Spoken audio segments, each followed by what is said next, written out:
Olá, tudo bem? Eu sou o pastor Magno Lessa e você é bem-vindo ao meu canal.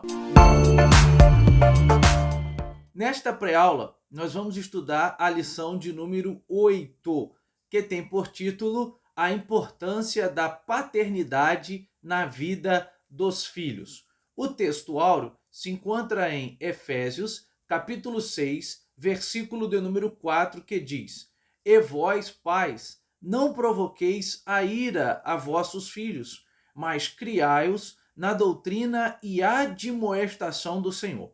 A verdade prática diz assim: quando o padrão divino para a criação de filhos é negligenciado, as consequências são terríveis para a família cristã. Na nossa lição, nós temos aqui três objetivos que abordaremos ao longo da lição. O primeiro objetivo será apresentar o conceito de paternidade segundo a Bíblia Sagrada, isto é, pautar aqui a nossa ideia sobre paternidade olhando para a Bíblia Sagrada.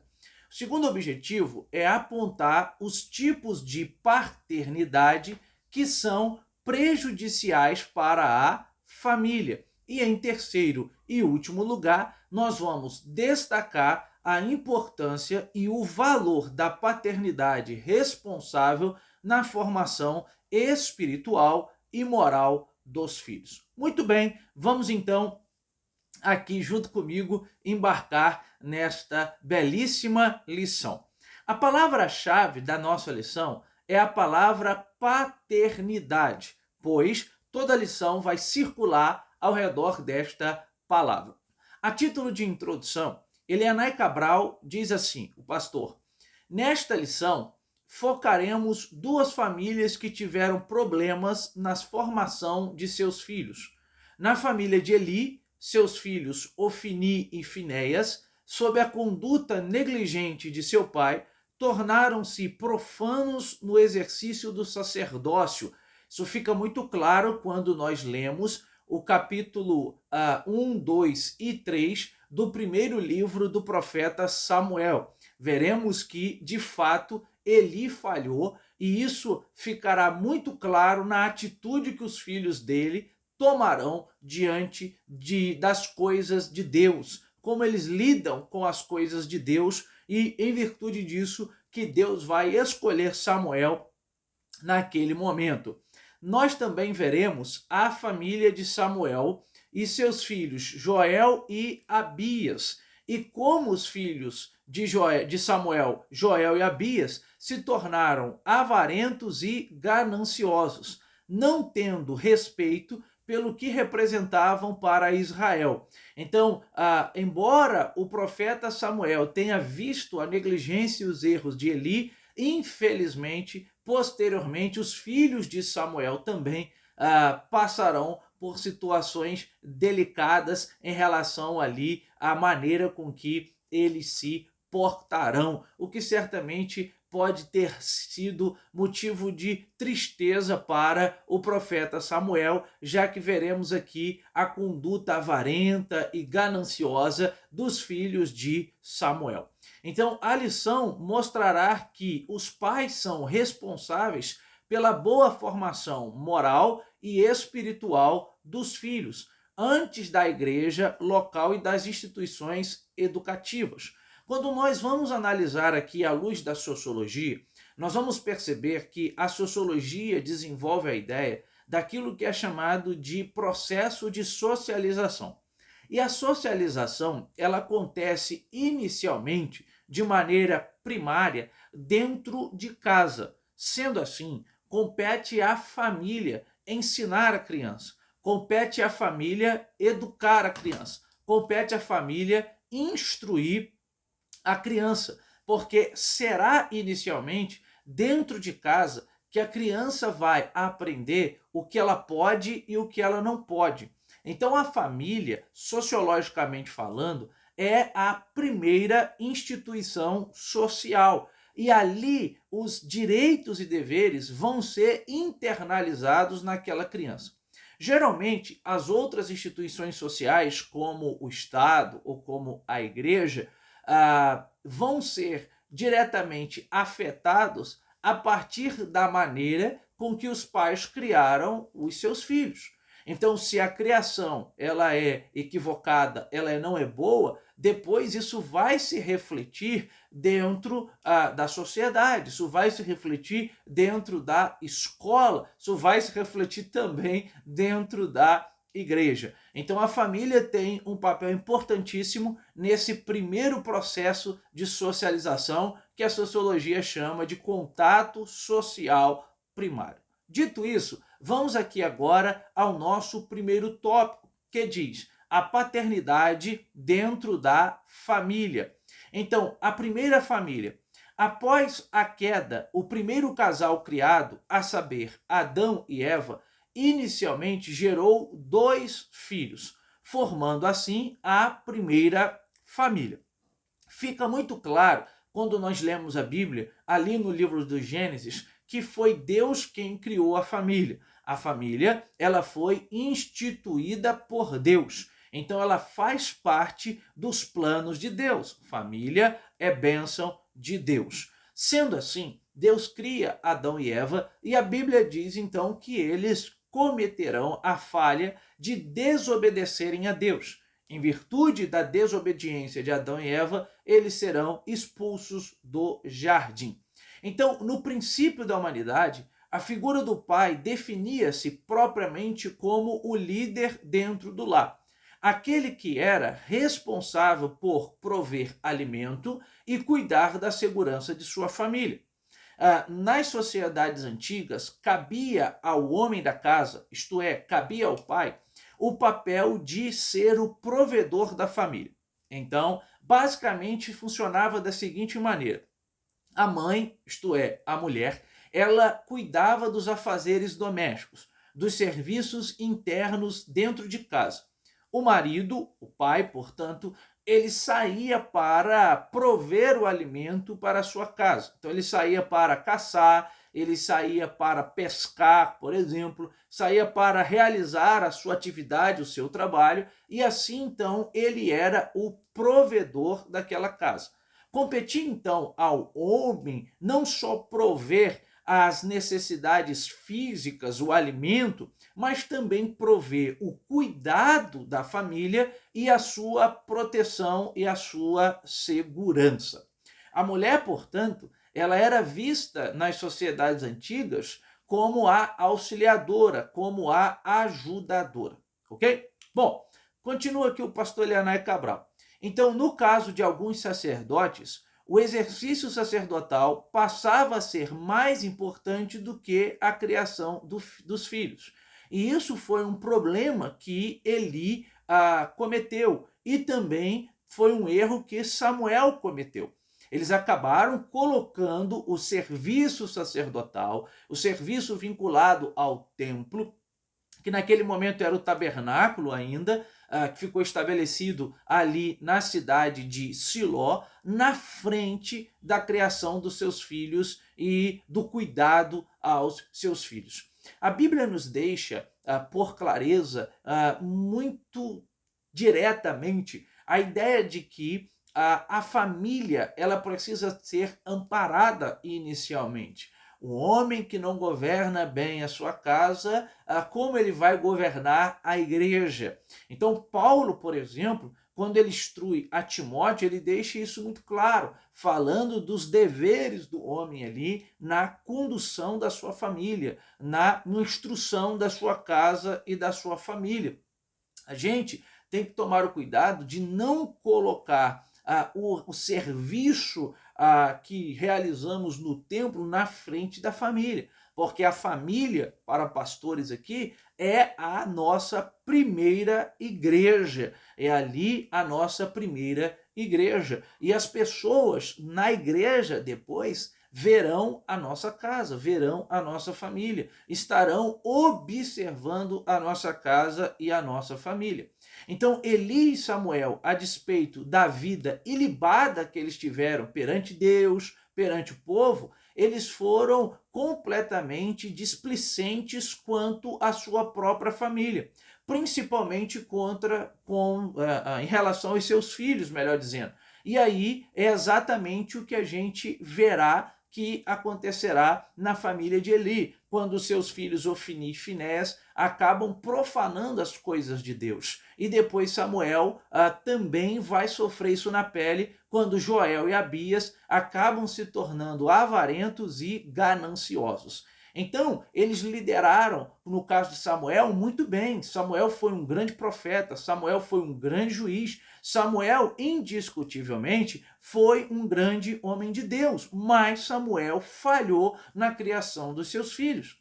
Nós também podemos ver um exemplo de Davi. Davi, indiscutivelmente, foi um grande rei, um cara com uma capacidade de guerra muito grande, alguém que tinha uma capacidade de liderança que certamente você não questiona. Mas se você ler toda a história de Davi, vai perceber que Davi liderava bem, Davi era um bom governante, mas ele teve uma casa completamente desestruturada, ao ponto de um irmão ter relação com a irmã e depois Absalão matá-lo, né? Aminon tem relação com a sua irmã e depois Absalão mata Aminon. Então a família de Davi era uma família completamente desestruturada. Ele liderava bem fora ali da sua casa. Davi é o grande rei. E, indiscutivelmente a gente defende isso, mas ele não foi um bom pai. De fato, ele não foi um bom pai. Na paternidade, Davi falhou muito. Tá? Então vamos aqui ao nosso segundo subtópico, a falta de autoridade no lar. Os sacerdotes Eli e Samuel eram homens que exerciam autoridade no serviço sacerdotal, porém, todavia, foram descuidados com relação à autoridade no lar. No contexto atual, a história se repete. Muitos obreiros cuidam bem das coisas espirituais e provêem às suas famílias, mas falham quanto às suas responsabilidades no tocante à criação dos filhos. Esse desempenho negativo tem produzido inconsoláveis decepções dos filhos com os seus pais. A gente precisa entender que prioridade é uma questão de dedicar tempo. Quando eu digo que eu não tenho tempo, eu estou dizendo que eu não tenho prioridade. Porque quem tem prioridade dá um jeito, acha um espaço na agenda. Então, se você diz, eu não tenho prioridade, eu não tenho tempo para minha família, eu não tenho tempo para minha casa, eu não tenho tempo para os meus filhos, você está dizendo que eles não são para você prioridade. Por quê? Porque quando você tem prioridade, você dá um jeito, né? Porque aquilo é importante para você. A gente prioriza as coisas que são importantes para nós. E é isso que a lição, de maneira amável, está aqui nos exortando. Cuidado, cuidado, você obreiro, para não dedicar demais tempo à igreja, que é o seu ofício, o seu papel, você tem que fazer, está ali envolvido no serviço, mas negligenciar a sua casa, porque esse foi o erro de Eli e o erro de Samuel. O desempenho deles, enquanto ali oficiantes na casa de Deus, né, alguém pode dizer, foi um bom desempenho. Embora Eli acabou ficando velho, né, e ficou insensível à voz de Deus, mas de Samuel a gente não pode discutir. Mas Samuel falhou porque ele não dedicou tempo necessário aos seus filhos e acabou produzindo a ele uma grande decepção. Então a nossa primeira igreja é a nossa casa, são os nossos filhos. É possível imaginar dois sacerdotes que ministravam em Israel no tabernáculo, mas seus filhos tornaram-se profanos e enganosos perante toda a congregação de Israel. É possível imaginar isso? Parece incoerente isso, mas foi exatamente isso que aconteceu e é exatamente isso que a gente percebe nessas duas histórias aqui.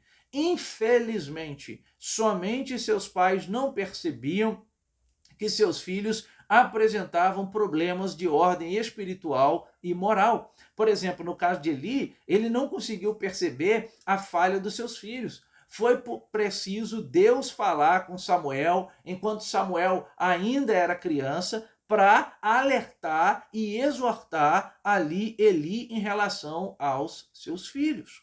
Tá? Então os velhos sacerdotes exerciam autoridade em todo Israel, mas não exerciam dentro de casa porque os filhos os enganavam. Então precisamos governar bem a nossa casa, precisamos liderar bem a nossa casa para que possamos liderar a casa de Deus. Terceiro subtópico, os problemas de uma paternidade ausente. Então, na vida da família, os pais são responsáveis pela formação moral e espiritual dos filhos, principalmente se tratando dessa sociedade que nós estamos vivendo, onde valores estão invertidos, onde a moral está de perna para o ar, onde aquilo que outrora era tido como errado, hoje é tido como certo. E a gente tem que tomar o cuidado para não transferir a educação do filho, da filha, para o Estado. Qual é a grande questão hoje? É a transferência de responsabilidade. Coloca o filho na escola como se o Estado fosse responsável, os professores responsáveis por educar os seus filhos. Não, esse não é papel da escola. O papel da escola, ainda que aqui ou ali ela vai ensinar, né, questões relacionadas à educação, ao trato e assim por diante, mas o papel da escola é ensinar disciplina, ensinar conteúdo. O papel de educação vem de casa, a educação vem do lar, a educação não é algo que a escola tem que ter essa responsabilidade. E por vezes, nesse tempo, devido a uma grande correria, devido a esse tempo em que as pessoas têm que ser melhor naquilo que faz, né? E é uma correria muito grande, e às vezes se tratando de cidades grandes em que se sai muito cedo para trabalhar e se volta muito tarde e não consegue ter ali um tempo de qualidade com a família, isso é um problema. Você não pode transferir para terceiros a educação dos seus filhos, tá? Porque quando o Anthony Gramsci pensou a ideia de implantação do marxismo dentro da cultura, né, pensou exatamente por esses mecanismos, culturalmente implantar o marxismo, aquilo que foi chamado depois de marxismo cultural. Não transfira para a escola a educação dos seus filhos, tá? O Estado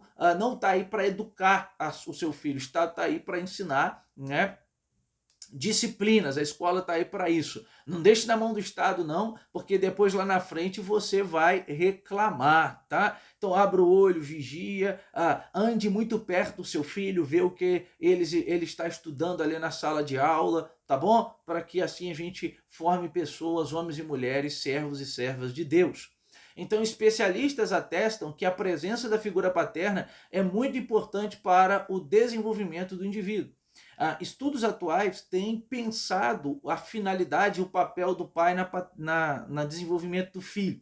Houve um tempo, até no desenvolvimento do bebê, né? Houve um tempo que se preocupava muito com a mãe, a relação bebê e mãe, recém-nascido e mãe. Mas hoje os estudos têm direcionado aí, analisando o papel do pai na relação ali com o bebê mesmo, já desde o ventre da mãe, por exemplo, tá? Então, ela oferece uma espécie de sustentáculo afetivo. Nesse sentido, a ausência da figura do pai é um problema grave para a família, principalmente às vezes para o filho homem, né? Quantos filhos homens você conhece que se rebelam contra seus pais e que criticam o seu pai por ter sido ausente ao longo da sua vida? Tá? Então, a ausência da figura do pai é um problema, porque a figura do pai é uma figura de autoridade, ok? Então, há estudos que mostram o impacto da ausência paterna na formação do filho. Logo, o pai cristão é uma referência de segurança para os filhos, é uma referência de equilíbrio, de controle das emoções e estabelecimento de prioridades para a vida. Além disso, de modo geral, os pais transmitem aos filhos valores quanto à bondade, à gentileza, o certo, o correto, dentre outros. Quando a gente lê a história de Jó, qual é o legado que Jó buscou deixar para os seus filhos? A Bíblia diz que Jó era reto, íntegro, temente a Deus, se desviava do mal. E Jó oferecia sacrifício por todos os seus filhos. Porventura, algum dos seus filhos poderiam não oferecer sacrifício a Deus, mas Jó oferecia por eles. Então Jó se mostrou como um exemplo de preocupação aos seus filhos e ele estava sendo um exemplo. Então, neste tempo, o pai precisa ser um exemplo. Há um sociólogo que diz que a gente tende a copiar quem a gente admira. É chamado de teoria mimética. A gente copia quem a gente admira. Quem a gente admira, a gente copia. Então, se você é alvo da admiração do seu filho, dos seus filhos, você tende a ser copiado por eles, você vai ser visto, você vai ser observado. Então não adianta você falar com os lábios de modo que o exemplo não demonstre aquilo que você está falando, porque não é a palavra que credencia o testemunho, é o testemunho que credencia, que dá peso, que dá força, que legitima a palavra, tá? Então, infelizmente, a gente tem visto alguns pais sendo negligentes nesse sentido, e a Bíblia apresenta aí dois homens de Deus que falharam nesse aspecto, exatamente para que possamos aprender com o erro deles e não cair no mesmo erro que eles cometeram, tá bom? Bom, vamos aqui agora ao nosso segundo tópico, que diz tipos de paternidade extremista. Não existe um padrão duplo quanto às regras morais dentro da família. O padrão ético é um só. E qual é a ética que norteia o nosso ensino aos nossos filhos? É a ética cristã. O crente, ele ensina aos seus filhos pautado na ética cristã, ou em outras palavras, pautado na Bíblia Sagrada. Não é uma ética secular que por vezes é imoral, que vai nortear a minha conduta educacional dentro da minha casa. Não, claro que não é. A ética que vai nortear a educação na minha casa é a ética cristã, que está consequentemente pautada nos evangelhos, pautada na Bíblia Sagrada. Então, é essa ética que tem que orientar a criação dos filhos. E há pelo menos dois tipos de paternidade que devem ser evitadas. Aponta aqui o pastor Elianai Cabral. O primeiro tipo de paternidade que deve ser deixada de lado, que deve ser evitada, que deve ser corrigida, é a paternidade autoritária.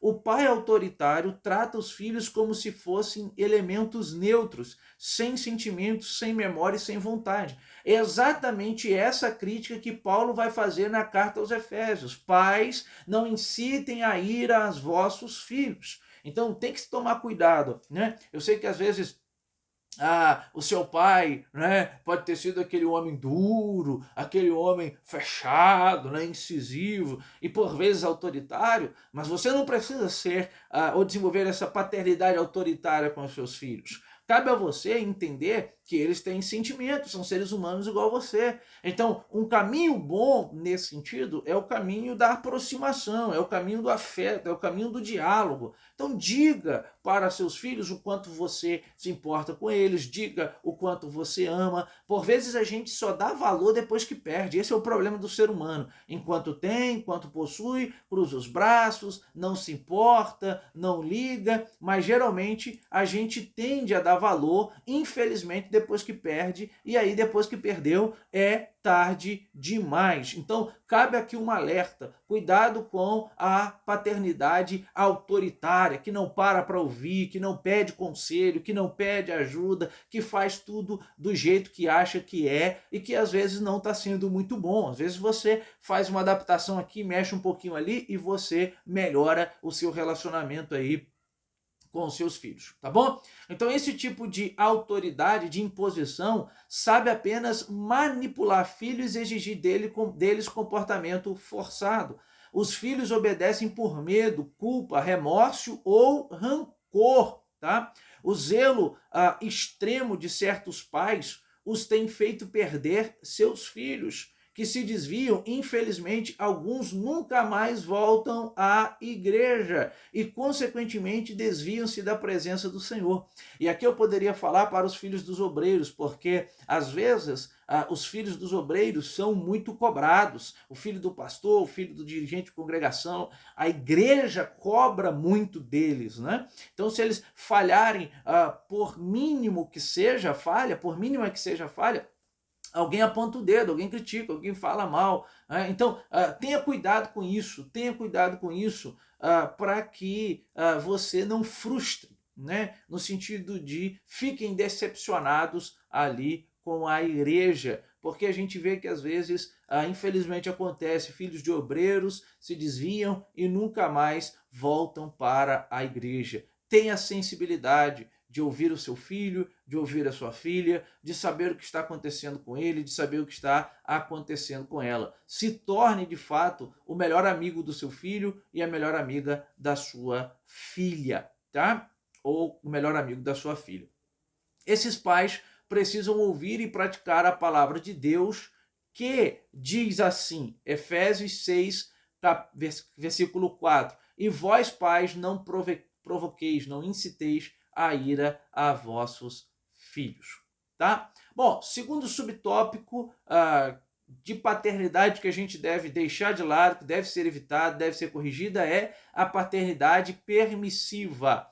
Quando o pai não se importa com os princípios bíblicos e deixa à mercê dos filhos a liberdade para decidirem sobre o que quiserem, o fim será calamitoso. Também, se de um lado não deve ser, né, autoritário, do outro lado também não deve ser permissivo, né?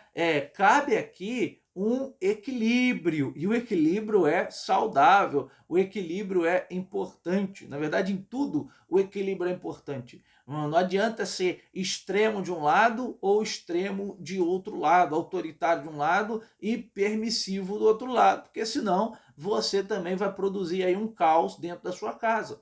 É necessário que o seu filho, que a sua filha, conheça limites.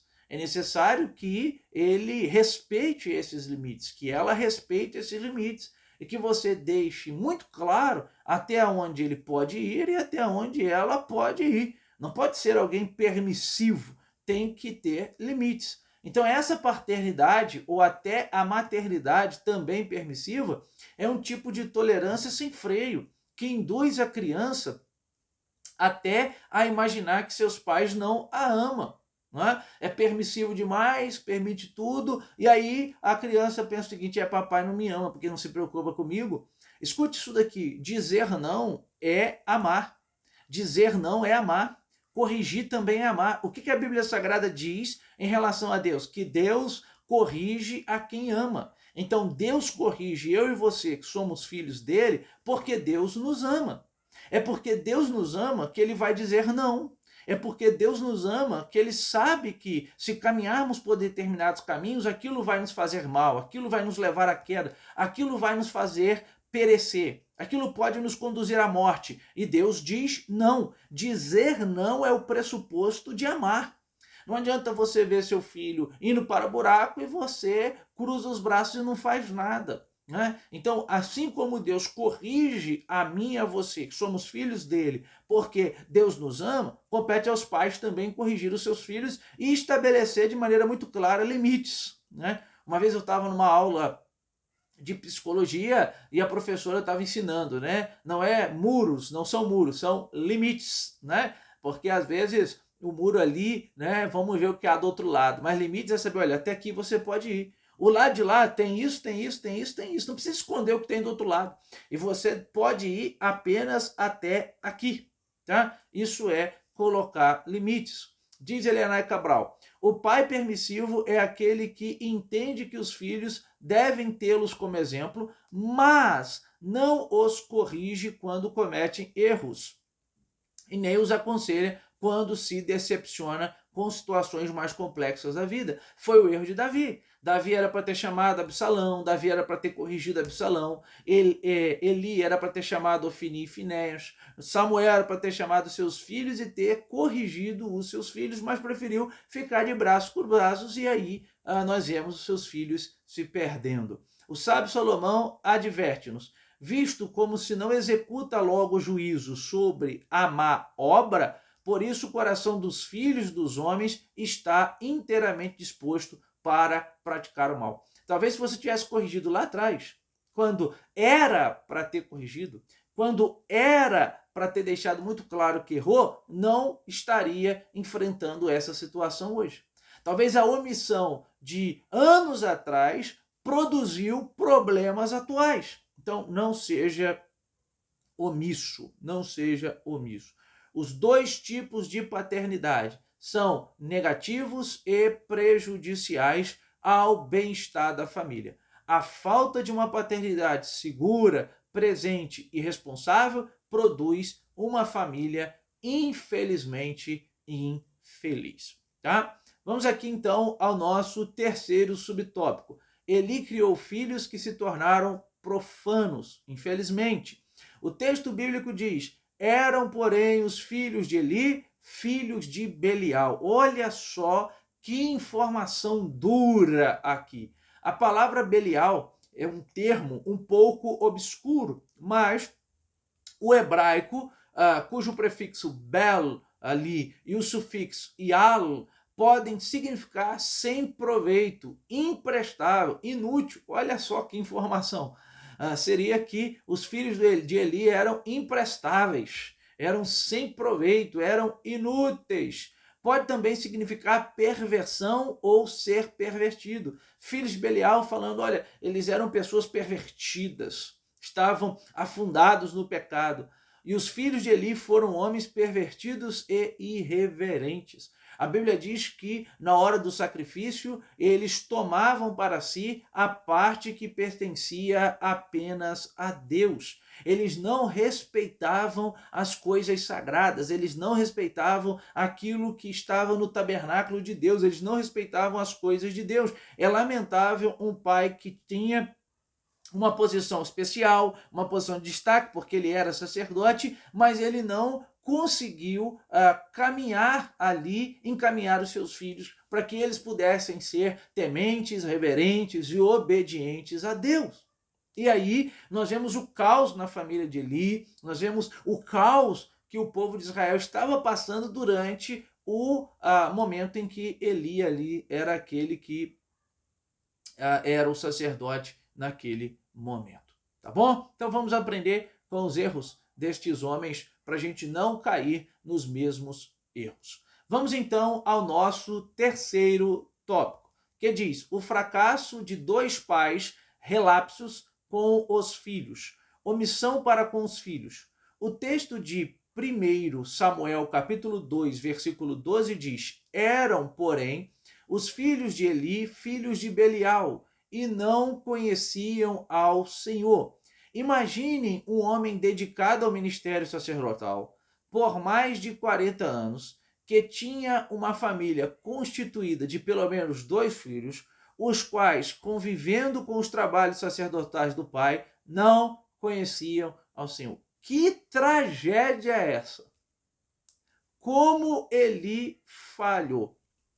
Ele era sacerdote, ele cuidava do templo, ele cuidava das coisas de Deus, ele tinha uma missão no tabernáculo, ele frequentava o tabernáculo, ele certamente se vestia com a roupa sacerdotal, com a estola sacerdotal, ele praticou seu ministério ali vinculado ao tabernáculo, 40 anos de ofício sacerdotal, mas a Bíblia Sagrada diz que os filhos de Eli não conheciam a Deus. Eli falhou. Ele cuidou muito bem do tabernáculo, cuidou muito bem das coisas sagradas, cuidou muito bem do trabalho para Deus, mas não cuidou bem da sua casa, da sua família, de modo que os seus filhos veem ele fazendo o que ele faz, mas os seus filhos não conhecem a Deus. Que causa é isso? O erro de Eli está aqui. Eli falha. Eli falha. No caso de Samuel, não foi muito diferente. Seus filhos não tiveram nenhuma disciplina. Tornaram-se avarentos e profanos. Quando foi confrontado a respeito do mau procedimento de seus filhos, que foram rejeitados pelos anciãos do povo, e mesmo sendo muito respeitados por todos, Samuel sentiu-se também rejeitado, porque Samuel também falhou. E aí o pastor Elianai Cabral diz: A filosofia de alguns líderes cristãos de que a ordem das coisas começa com o ministério e depois a família é equivocada. Primeiro é a família. Se não cuida bem das coisas de Deus, não cuida bem da sua família, não pode cuidar bem das coisas de Deus. É fato que a gente viu semana passada que às vezes, mesmo sendo bem ensinados, os filhos erram, porque eles são responsáveis por suas ações. Nós vimos na aula anterior que Sansão foi ensinado, né? Mas Sansão errou, Sansão falhou. Ok. Os pais ensinaram, mas Sansão foi rebelde. Mas aqui dá a entender que os pais estão sendo omissos. O pai está sendo omisso. Eli foi omisso. Não pode ele viver com um sacerdote por tantos anos e seus filhos não conhecerem a Deus. O que ele estava fazendo? O que ele estava falando para os seus filhos? A Bíblia diz em Deuteronômio que a criança deve ser ensinada. Moisés ordena dizendo: e essas palavras que hoje te dou, inculcarás aos seus filhos, andando pelo caminho, deitado, assentado. Tá? Então o apóstolo Paulo destacou que, para que alguém deseje o episcopado, deve, entre outros princípios, governar bem a sua casa e ter seus filhos em sujeição. É preciso ensinar a disciplina para seus filhos, mas para isso é preciso estar presente na vida deles. Não há disciplina familiar sem a presença dos pais. Não negligencia estar com os seus filhos. Subtópico de número 2, a isenção de responsabilidade de Eli e Samuel para com seus filhos. Sem que esses sacerdotes exercessem autoridade em sua casa, seus filhos se tornaram vulneráveis, frágeis e, infelizmente, propensos às fraquezas da carne. Deus espera que os líderes de igreja, na atualidade, exerçam liderança dentro da sua casa. Eli e Samuel se isentaram de tal responsabilidade. Não faça igual Pilatos, lave as mãos. Não faça igual Pilatos. Não adianta você ver que os seus filhos estão se perdendo e você não faz absolutamente nada. Não adianta você ver que a sua família está se perdendo e você cruza os braços e não faz absolutamente nada. É claro que quando você vê isso, você tem que orar ao Senhor, você pede a Deus ajuda e pede a Deus que intervenha, mas não adianta cruzar os braços, ver o que está acontecendo e não fazer absolutamente nada. Você precisa tomar atitude, não cruze os braços. Tá? Então o pai tem que cuidar, o pai, o obreiro principalmente, tem que cuidar bem da sua família. Tratamento inadequado, terceiro subtópico. Esta lição, inevitavelmente, não pode fugir do assunto que envolve a relação pública dos líderes da igreja com seus filhos no ambiente eclesiástico.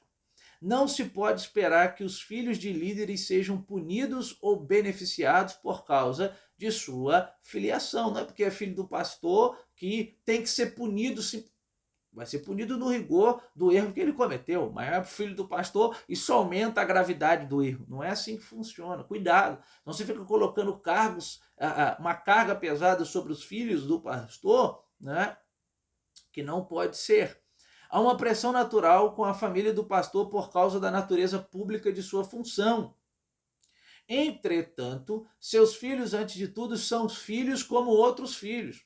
O filho do pastor, né, a criança lá, filho do pastor, não é pastorzinho, é filho do pastor, é a criança. Senão fica botando um peso sobre aquela criança que ela não tem ali nem, às vezes, consciência. O pastorzinho, o filho do pastor. Não, o filho do pastor é filho, não é pastorzinho.